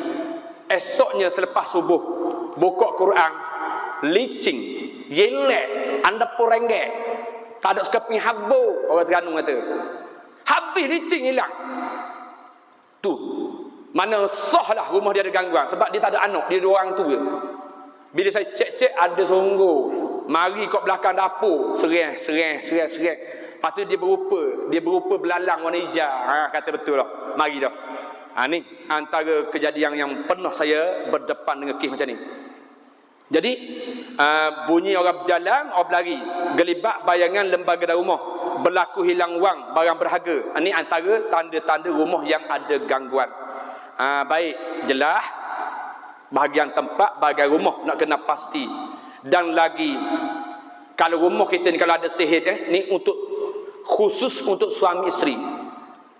Minggu ni saja, tak silap saya, 20 kes membabitkan suami isteri sampai cerai-berai dengan sebab benda ni. Biasanya, kalau ada sihir dalam rumah tangga, kita suami isteri cepat panas barang. Cepat panas barang, cepat bergaduh. Dan yang paling teruk saya jumpa kalau kes sihir ni, dia akan sekat pada badan suami isteri tu, yang mana sampai peringkat tak boleh bersama. Sampai peringkat tidur sebelah jadi panas, terpaksa tidur asing-asing jauh-jauh. Ada satu kes tu sampai 2 tahun tidur asing-asing, sebab dihantui oleh sihir pemisah. Ada 2-3 kes yang dah bercerai, tapi belum saya selesai lagi sebab kes ni menunggu giliran, banyak sangat. Jadi ni antara sihir yang berlaku dalam masyarakat itu. Sehingga suami isteri yang asalnya aman damai tiba-tiba bercerai, berpisah. Banyak orang tak ada semena-mena, tak ada ribut taufan, tiba-tiba bercerai. Banyak kes macam ni, banyak sangat-sangat. Sampai dia ditanya soalan, ustaz, saya pelik ustaz, duduk jauh rindu sayang, bila balik rumah tengok isteri terus nak panah barang, terus nak gaduh. Allahu Akbar, dahsyat. Dan ada satu kes di pondok saya, hari pertama kahwin, duduk atas pelamin bersanding, Selesai bersanding, turun daripada pelamin, suami dia pimpin tangan isteri daripada anak tangga pelamin tadi 3 sampailah yang bawah sekali lantai. Apa isteri dia cakap dalam keadaan pimpin tangan turun pelamin bersanding? Cerai aku, cerai aku. Tak logik langsung. Hari pertama baru, tak sampai malam lagi tu, selesai sanding tu, tengah pimpin tangan turun pelamin, cerai aku, cerai aku. Astaghfirullahalazim. Bila kes ni datang ke pondok saya, kita siasat, kita beruqyah, baca ruqyah. Sihir tu berlaku di mana? Waktu majlis walimatul urus, sihir tu dikucar dalam kawah gulai. Allahu Akbar. Ini berlaku. Sihir tu dikucar dalam kawah gulai tu, bahagian catering dapur belakang. Maknanya sampai tahap tu berlaku. Ya Allah, sanggup buat tu. Dan ada kes yang berkaitan dengan perniagaan. Saya pernah sebut, rebuh keropok. Bahasa Penang apa? Keropok kan? Orang Terengganu kepok. Ada satu kes tu, ahli perniagaan, pengusaha keropok, dia rebuh keropok dia daripada pagi sampai 8 jam, tak masuk keropok dia. Ni kejadian benar. Saya pergi rumah dia, saya siang dia sebab dia cikgu penceng. Dia seorang cikgu penceng. Lepas penceng tak ada kerja, dia puas, dia cuba usaha buat keropok lekor. Allah Ta'ala uji dengan sihir. Dia rebuh keropok 8 jam tak masuk. Dia ambil sebatang keropok, letak, ambil pisau, belah, ikan tetap warna merah. Keropok ni, kalau belah nampak ikan warna merah, tak masuk tu. Cikgu tu kata, sudah lah, apa jadi gini. Rekas cerita saya pergi rumah dia, saya cek bahagian dapur tempat rebuh keropok dia. Saya alihkan bara api, saya alihkan sebagian tanah tapak tempat rebuh keropok. Saya jumpa bungkusan dalam kain kuning sebesar 2 jari. Saya jumpa bungkusan kain kuning sebesar 2 jari di tapak tempat dia rebus keropok. Saya ambil kain kuning tu, saya buka, rupa-rupanya sihir menggunakan besi bab, besi tokca, besi tungkak tokca, orang panggil besi bab. Ada bawah tu besar 2 jari dalam kain kuning. Masya Allah. Lepas buang besi tu, rebus, masuk, beres. Lepas buang dia tu, rebus, masuk semula. Sampai tahap tu berlaku sihir dalam masyarakat kita. Allahu Akbar. Baik, kita dah menghampiri masa terakhir. Tempat sihir, rumah yang tanda-tanda gangguan sihir, saya cerita dah. Baik, apa barang-barang sihir? Hari ni banyak barang-barang sihir, antaranya ialah ni, meto lapu Kalimantan ni salah satu barang untuk sihir santau. Cara macam mana? Dia ambil meto lapu tu, dia tumbuk bagi hancur lumak. Sebab tu orang muntah tubik kaca. Ni kaca meto lapu. Sebahagian sihir, sebahagian santau yang muntah, yang keluar kaca. Apakah kaca itu? Saya jawab ni. Kaca itulah lapu mento Kalimantan ni, lapu panjang ni. Dia peracur. Sebab tu ramai orang muntah keluar kaca. Kaca ni nombor 1. Nombor 2, jarum. Nombor 3, paku. Nombor 4, miang rebung buluh. Nombor 5, pasir tanah kubur. Nombor 6, minyak mati bunuh. Nombor 7, abu mayat. Dan pelbagai lagi. Tak mampu saya nak sebut ni. Tu antara barang-barang untuk tujuan sihir. Allahu Akbar. Dahsyat. Benda ni ada diusahakan oleh bomoh-bomoh yang cari makan. Ni barang-barang yang saya sebut ni, abu mayat, minyak mati bunuh, ada. Sebab golongan bomoh-bomoh ni yang jenis cari makan. Saya pernah ingat zaman tu, apa ayat orang Terengganu, mu nak suruh aku buat gana, sakit lepek tika atau mati. Sakit 800, terlantar hospital atau lembek, terlantar sakit 1000, buat sampai mati 2000. Ada cas, ada harga yang ditentukan untuk buat sihir ke orang. Sakit saja 800 untuk buat dia sakit. Buat sampai terlantar atas katil tak boleh bangun, 1,000. Buat sampai mati, 2,000. Ada harga sampai tahap tu. Dan hak saya sebut ni, Tok Bomo ni telah mati. Dulu zaman saya berobat, saya duduk main belawang dengan dia. Sebab sihir-sihir yang dia buat, semua dia mari kat pondok kita. Orang yang terlibat dengan sihir dia, mari merawat dengan kita. Bila tekan kaki, jin tu akan sebut nama dia. Sah memang dia yang tukang buat. Sebab apa saya kata sah? Saksi yang mari merawat di pondok saya, dia sendiri yang pergi ke rumah tukang sihir tu untuk nak tengok dengan mata kepala dia. Lepas dia selesai di rumah tukang sihir tu, dia mari ke pondok saya. Dia kata, Ustaz, saya sendiri tengok, saya sendiri masuk bilik rawatan Tok Bomo tu. Rupa-rupanya Ustaz, Tok Bomo ni dia pakai terkorok kepala manusia. Allahu Akbar. Kejut saya dengar. Tok Bomo ni dia guna korok kepala manusia dalam kain kuning yang dibukuh. Maknanya dia ni bukan calang-calang, bukan orang biasa menggunakan khidmat sihir sampai tahap tu. Oh, terkorok manusia dalam kain kuning, bayanglah. Sebab tu dia cakap sedap. Mu nak suruh aku buat gana, sakit, nepek tika, mati. Dia letak harga terus. Ni orang Terengganu panggil apa ni? Serapang dua mata. Buat baik pun dia ada, buat jahat pun dia buat. Serapang dua mata dipanggil peribahasa. Buat baik pun dia buat, dia tolong. Buat jahat pun buat juga. Pulus. Jadi tu antara barang-barang sihir. Baik. Jelas pada kita. Bila khidmat jin tadi digunakan dalam masyarakat kita, berlakulah sihir dengan barang-barang tadi. Tiba-tiba jarum duduk badan, paku dalam perut, minyak rebung buluh keluar, kaca muntah keluar, tali kasut keluar. Masya Allah, banyak sangat-sangat. Yang saya ingat dulu sebelum saya kahwin, ada satu kes tu ni, keluar melalui ubung kepala ni 17 biji batu warna hitam. Bayangkanlah, tubik pula ni. Ya Allah, dahsyat. Saya ingat lagi pesakit tu, saya tak kahwin ni masa tu. 17 biji batu warna hitam keluar dari kepala ni. Dan batu tu masih saya simpan dekat pondok. Ada yang saya bagi kat orang. Sebab orang minta, Ustaz, saya nak batu tu. Tak ambil. Belem baki tu masih ada kat pondok saya simpan. Sebab dia 17 biji semua. Keluar kat kepala ni. Allahu Akbar. Antara sihir macam-macam.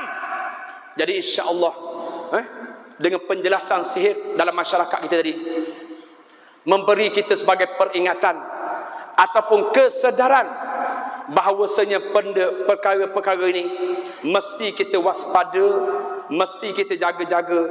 Sebab orang yang iri hati, hasad, dengki ni sentiasa ada dalam masyarakat kita. Kita berniaga maju, orang iri hati. Kita dapat kesenangan, kereta, rumah besar, orang dengki. Kita dapat rezeki duit yang utuh, orang mula sakit hati. Tak boleh lari. Sebab apa dia lari? Iblis syaitan sentiasa cocok hati kita. Sentiasa cocok hati kita. Dan kita kena ingat, bila perkara ini terjadi, mestilah kita kena ambil langkah peringatan untuk diri kita, yang mana jangan kita jadi orang yang tidak ada perisai, orang yang tidak ada amalan, orang yang tidak ada benteng diri. Kena ada juga benteng diri. Baik, insya-Allah sebagai hadiah, sebagai buah tangan penutup kuliah saya nak ijazahkan amalan pendinding diri, amalan yang boleh diamalkan untuk kita jadikan dia sebagai pagar diri, keselamatan diri, pelindung diri, untuk nak cegah, untuk nak halang sihir santau dalam masyarakat kita. Sebelum saya sampaikan ijazah ini, sebelum saya ajar amalan ni, saya nak memberi formula pada orang puang, orang lelaki dah. Untuk orang puang saya nak beri formula satu lah ni. Antaranya yang saya nak beri peringatan pada orang puang muslimat, kalau kita sibuk bekerja siang hari sehingga kan mangkuk pinggang tak sempat nak basuh di rumah, ni saya ajar tip, saya ajar amalan. Untuk orang puang, Kalau yang bekerja, yang sibuk, yang tak sempat nak basuh pinggang mangkuk periuk belanga, saya ajar cara dia. Pastikan pinggang mangkuk yang tak sempat nak basuh malam, yang kita dah niat ataupun kita dah sebut nak basuh esok. Cara mana? Cara mana saya ajar ni? Terlingkupkan dia. Jangan terbuka. Bekas gulai, bekas singgang, bekas lada, bekas masak kari, bekas budu, sambal belacan, pastikan bekas-bekas yang kita tak sempat basuh tadi, jangan biar terdedah, terbuka. Bila kita confirm nak basuh esok, pastikan malam tu telungkupkan dia ke bawah.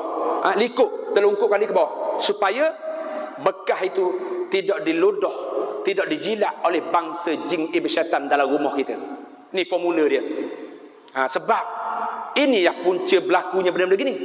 Sebab malam kita tak sempat nak kemas rumah, bekas masak, periuk belanga, terdedah gitu, iblis syaitan jin jilat ludah dalam bekas pinggang mangkuk kita. Yang menjadi punca asbab penyakit-penyakit benda macam ni. Dan orang puan juga tolong ingat, bila kain baju di jemuran, jangan sampai maghrib berlalu belum angkat, bahaya. Ni banyak berlaku sihir guna pakaian dalam ni. Ni banyak berlaku sihir menggunakan pakaian dalam. Banyak benda gangguan yang berpunca dari asbab pakaian kita. Jadi kalau pakaian di jemuran, jangan sampai maghrib tak angkat lagi, bahaya. Jadi mudarat, jadi kesang lain pula. Pastikan kita angkat awal-awal pakaian tu. Baik, dua dah apa dah? Ada lagi orang lelaki pula. Untuk orang lelaki, saya nasihatkan malam ni, siapa-siapa yang tak boleh tinggal rokok, saya nak ajar formula malam ni. Siapa-siapa yang perokok tegar, tolong dengar ni. Tolong dengar Bukan marah. Sebab nak marah tak boleh.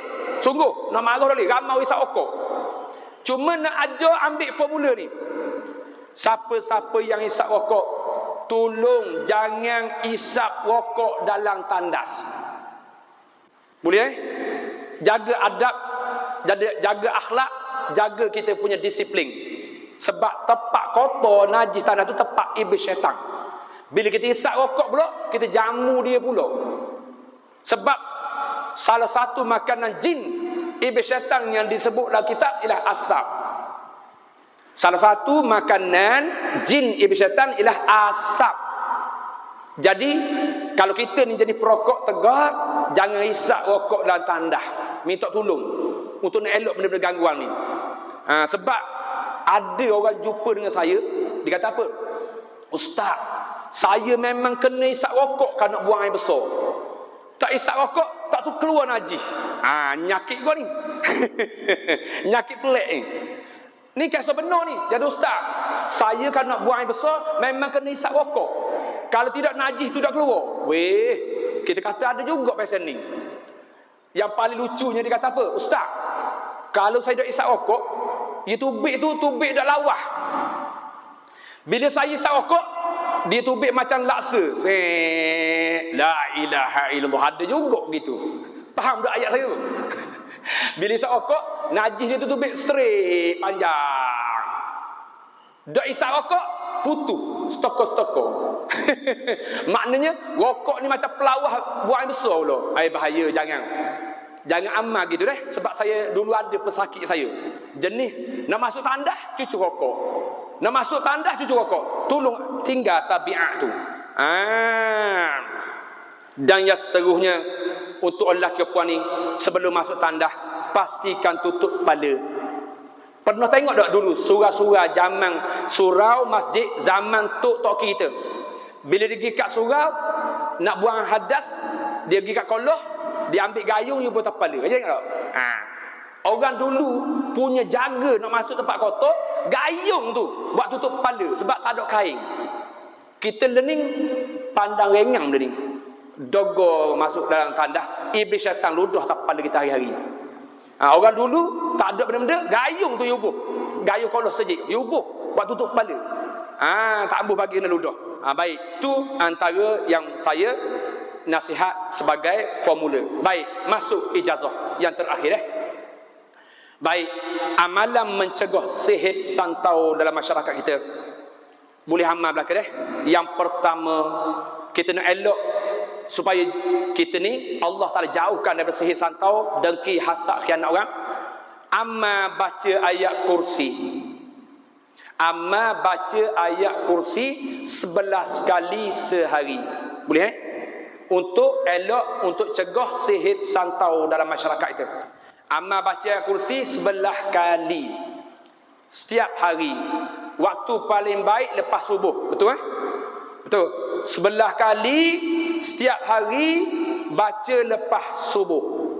Boleh amal Baca ayat kursi dengan wakaf 9. Jangan baca ngaruk. Wakaf wasal biar tepat berhenti dia.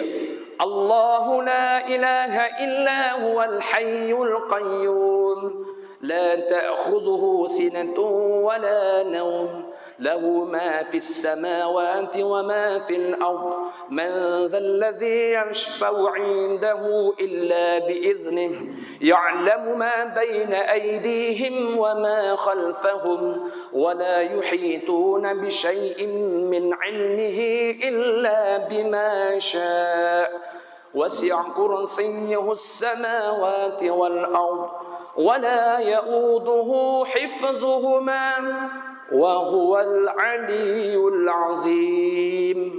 Tu wakaf 9. Baca 11 kali selepas waktu subuh untuk cegah, untuk elak sihir santau saka dalam masyarakat kita.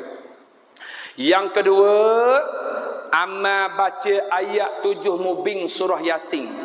Buka Quran, buka surah Yasin, amal baca ayat 7 mubin surah Yasin. Mubin yang pertama tiup kanan. Mubin yang kedua tiup kiri. Mubin yang ketiga depan. Mubin yang keempat belakang. Mubin yang kelima atas. Mubin yang keenam bawah. Mubin yang ketujuh yang terakhir daripada hubung kepala sampai ujung kaki. Ambil pada ayat mubin sampai habis mubin. Kalau rajin baca Yasin habis lagi baik. Tapi saya ajar ni amalan ringkas yang mudah. Contoh Bismillahirrahmanirrahim. Inna nahnu nuhyil mauta wa naktubu ma qaddamu wa atharahum wa kulla shay'in ahsaynahu fi imamin mubin wa ma 'alaina illa al-balagul mubin inni idzal lafi dhalalin mubin. Gitu. Hal lain sambung sendiri dah pula. Dah kan saya nak ajar belaka. 1 2 3 sampailah 7 mubin. Okey, baca dia setiap hari, setiap kali lepas sembahyang baca sekali. Boleh Lepas sembahyang baca sekali. Lepas zuhur, lepas asar, lepas maghrib, lepas isyak, lepas subuh baca sekali-sekali insya-Allah kita akan dilindungi, akan dijauh daripada sihir santau manusia. Yang seterusnya, amal baca ayat ke-9 surah Yasin. Amal baca ayat ke-9 surah Yasin. Bismillahirrahmanirrahim. Waj'alna min baini aydihim saddan wa min khalfihim saddan fa'aghshaynahum fahum la yubsirun. Letak tangan depan, pusing lawan jam, pusing tawaf. Siapa yang pergi haji, pergi umrah, ikut pusing lawan jam. Baca ayat ke-9 surah Yasin sampai depan, letak di muka, usap sampai bawah. Amma baca ayat ke-9 surah Yasin berapa kali? Anak buah saya kata 11 kali. Ayat 7 mubin lah. Ayat ke-9 surah Yasin baca 11 kali. Pusing tawaf. Supaya apa? Allah Ta'ala lindung kita daripada sihir, santau orang tuju, santau angin, santau makanan. InsyaAllah tak sampai pada badan kita. Amal Yang seterusnya, amal baca 3 kul. Al-Ikhlas, Al-Falak, An-Nas. Baca 3. Kul huwallah 3 kali, Al-Falak 3 kali, An-Nas 3 kali. Baca paling kurang 3 kali ni 3 paling kurang setiap kali lepas sembahyang tu baca sekali, insya-Allah Tiga. Jangan baca sekali sebab mengambil fadilat hadis Nabi sallallahu alaihi wasallam. Apa fadilat hadis Nabi? Barang siapa yang membaca surah Al-Ikhlas sebanyak 3 kali, menyamai dia membaca senaskah Al-Quran. Tu dia. Jadi baca 3-3. InsyaAllah. Baca 3-3 kali. Ayat 3 kul. Baik, yang seterusnya. Ini hadis Nabi. Bila sebut hadis Nabi, jangan takwil, jangan kondeng, jangan pertikai. Nabi sebut dalam hadis, barang siapa rumahnya yang dibaca surah Al-Baqarah, niscaya Allah Ta'ala menghindarilah dia daripada sihir, santau, gangguan jin. Nabi sebut dalam hadis. Jadi kalau boleh rumah kita dibaca khatam surah Al-Baqarah, sebab Nabi sebut dengan hadis akan dijauhkan daripada gangguan sihir, santau, gangguan iblis, syaitan, jin. Tapi kita orang akhir zaman ni sebut Al-Baqarah, Allah Ustaz, panjang sangat. Betul tak? Surah dalam Quran paling panjang Al-Baqarah. Kita sebut Al-Baqarah, lembek tekuk lalu panjang. Tapi kalau duduk sembang kedai kopi, tak berasa panjang pula, sejam. Duduk sembang dengan kawan-kawan, tak berasa panjang. Tapi baca Quran panjang lalu. Itu masalah penyakit kita. Baik, yang terakhir. Baca Bismillah 7. Ini khusus dalam kitab sebut untuk cegah, untuk elok sihir, santau, saka. Apa Bismillah 7? Bismillahirrahmanirrahim. Bismillahillazi la yadurru ma'asmihi syai'un fil ard wa la fis samai wa huwas samiul alim. Itu Bismillah 7. Bismillahillazi la yadurru ma'asmihi syai'un fil ard wa la fis samai wa huwas samiul alim. Baca Bismillah 7 ni kalau boleh jangan tinggal setiap harilah. Setiap hari baca Bismillah 7 ni. Paling kurang 7 kali sehari baca Bismillah 7. Dan hak selalu saya amal dan saya ajar anak murid saya, kalau boleh setiap kali nak makan tu, sebelum baca doa makan, Bismillahirrahmanirrahim, baca dulu Bismillahillazi la yadurru ma'asmi syai'un fil ardi wala fis samai wa samiul alim. Bismillah ala barakatillah. Lepas tu baru baca doa makan. Allahumma barik lana fima razaqtana wa qina azabannar. Sebab apa? Kalau kita makan di kedai-kedai pelayang, kita makan kedai-kedai yang mana terlibat dengan orang Thailand, orang Siam masak. Kita berhenti kedai makan yang kita tak kenal, bermusafir negeri-negeri yang kita tak tahu. Bimbang takut dia orang pakai pelaris kotor. Kita bimbang dia pakai pelaris-pelaris yang mana terlibat dengan iblis, syaitan, jin. Kalau kita amal ayat ni, insya-Allah kita akan dijauh, kita akan dicegah, akan dihalang benda-benda sihir, santau ni. Amal Bismillah 7 yang ke-7. Dan yang terakhir, amalah baca doa Jibril yang berbunyi Bismillahirrahmanirrahim. A'udzu bikalimatillahi tammati min ghadabihi wa 'iqabihi wa min syarri ibadihi wa min hamazati syayatin wa an yahdurun. Boleh cek dalam telefon, boleh Google, boleh tengok, dan boleh tengok dalam kitab ni pun ada. Dalam kitab Rawatan Islam, kitab Mujarabah, semua ada, boleh rujuk situ. Tu amalan yang saya sempat sampaikan pada malam ni. Moga-moga amalan ini kita sama-sama amal untuk cegah, untuk elok sihir, saka dan santau dalam masyarakat kita. Dengan lafaz Bismillahirrahmanirrahim, saya mengijazahkan amalan ini. Dengan amalan ini saya doakan kita semua dilindungi, dirahmati, dijauhkan dari segala penyakit yang tidak nampak dengan mata kasar, dijauhkan daripada sihir, santau, dijauhkan daripada benda-benda yang memberi mudarat atas kehidupan kita, ibadah kita, jasad kita. Dengan lafaz Bismillahirrahmanirrahim, saya ijazahkan amalan ini. Beramalah niat kerana Allah Subhanahu wa taala, insya-Allah.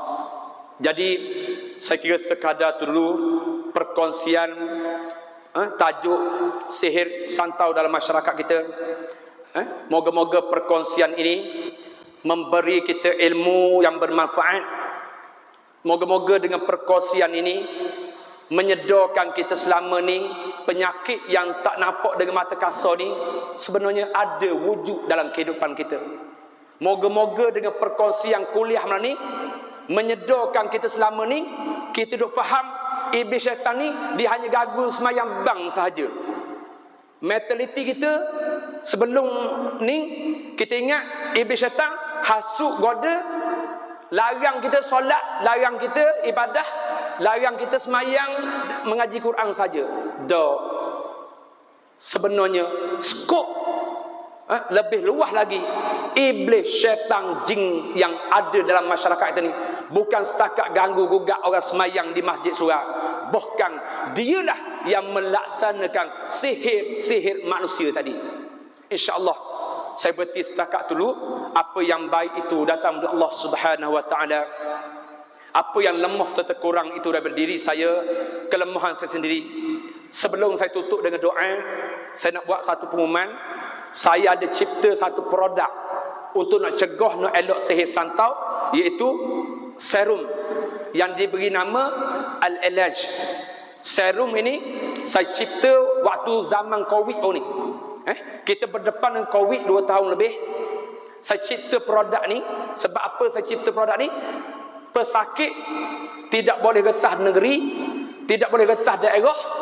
Dia orang tak boleh mari berobat di pondok saya. Polis tak beri izin lepas merentasi sempadan daerah negeri. Jadi saya cipta produk ni, kita guna sistem push laju, push kepada pesakit. Jadi serum Al-Ilaj ni antara ramuannya ialah ekstrak daun bidara, ekstrak pati gaharu, pati gemungga, zafaran, dan bahan-bahan daripada hasil penelitian saya dalam bidang rawatan. Kita ekstrak barang ni, setelah siap jadi serum, saya amanahkan anak murid saya yang berada di Kedah membaca ruqyah pada serum tadi.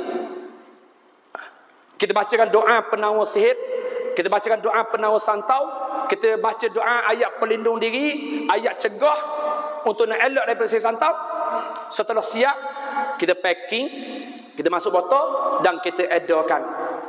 Siapa-siapa yang berhajat untuk nak amalkan serum Al-Ilaj ni, boleh berjumpa dengan anak buah saya depan masjid lagi. Dia orang tunggu dekat depan masjid. Pantang dia jangan langkah. Serum ni jangan langkah sebab telah dibaca ruqyah oleh tim Darul Arif.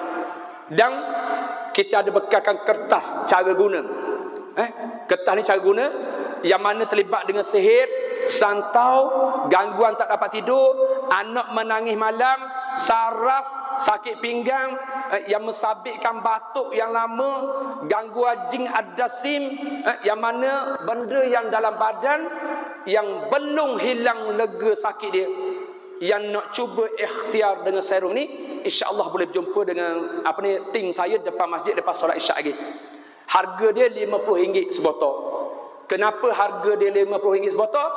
Ramuan yang kita guna ni salah satunya adalah pati gemungga dengan pati gaharu. Pati gaharu ni yang grade A, yang Sultan Agung yang pakai tu, grade tu 80,000 sekilo. Tak mampu saya nak beli macam tu. 80,000 sekilo yang buat minyak wangi tu, gaharu yang grade A. Yang kita guna yang grade murah sikit. Grade murah pun ribu-ribu juga. Jadi sebab itulah harga dia RM50 sebotol. Jadi insya-Allah moga-moga produk ni membantulah siapa-siapa yang ada masalah sihir santau dalam masyarakat dan yang terlibat dengan gangguan pada tubuh badan. InsyaAllah sama-sama kita tutup dengan doa. Amin. Bismillahirrahmanirrahim. Alhamdulillah Rabbil Alamin. Wassalatu wassalamu ala asyrafil anbiya wal mursalin wa ala alihi wa sahbihi ajma'in. Allahumma inna nas'aluka ridhaka wal jannah wa na'udzubika min sakhatika wan nar. Allahumma innaka 'afun karimun tuhibbul 'afwa fa'fu 'anna ya Allah wa 'an walidina wa 'an jami'il muslimin wa muslimat wal mu'minina wal mu'minat bi rahmatika ya arhamar rahimin. Ya Allah ya Tuhan kami, ampunilah segala dosa-dosa kami ya Allah. Ampunilah segala dosa kedua ibu bapa kami ya Allah. Ampunilah segala dosa anak-anak dan isteri kami ya Allah. Terimalah amalan kami ya Allah. terimalah taubat kami ya Allah. Istiqamahlah kami dengan iman, Islam, ihsan dan takwa ya Allah. Ya Allah, kami doakan untuk sahabat kami, jiran kami, saudara mara kami yang sedang diuji dengan sakit, maka Engkau sembuhkanlah ya Allah. Kami doakan untuk jiran kami, saudara mara kami yang ada di sekeliling kami, yang masih jauh dengan surau masjid, yang masih meninggalkan solat, maka bukalah pintu hati mereka untuk mari hadir ke masjid dan menerus mengerjakan solat sembahyang ya Allah. Ya Allah, kami doakan malam ini ya Allah, andai kata sahabat kami yang diuji dengan sakit, maka Engkau sembuhkan ya Allah. Rabbana atina fid dunya hasanah wa fil akhirati hasanatan wa qina azabannar. Ya Allah, jauhkanlah kami dari fitnah akhir zaman, jauhkanlah kami dari fitnah al-masih dajjal, dan jauhkanlah kami dari penyakit-penyakit yang memberi mudarat atas kehidupan kami ya Allah, dan selamatkanlah kami ya Allah. Wa sallallahu ala sayyidina Muhammad wa ala alihi washabbihi wa baraka wasallam walhamdulillahi rabbil alamin. Wassalamualaikum warahmatullahi wabarakatuh. Saya minta maaf banyak-banyak kerana mengambil masa yang panjang yang lama, kerana kuliah tajuk ni kalau saya ringkas orang tak faham. Memang masa dia dah ni. Memang saya kuliah kalau tajuk Sihir Santau ni mengambil masa 2 jam lebih. Jadi saya minta maaf banyak-banyak kerana mengambil masa yang panjang. Moga-moga Allah Taala memberkati. Sekian, wassalamualaikum warahmatullahi wabarakatuh.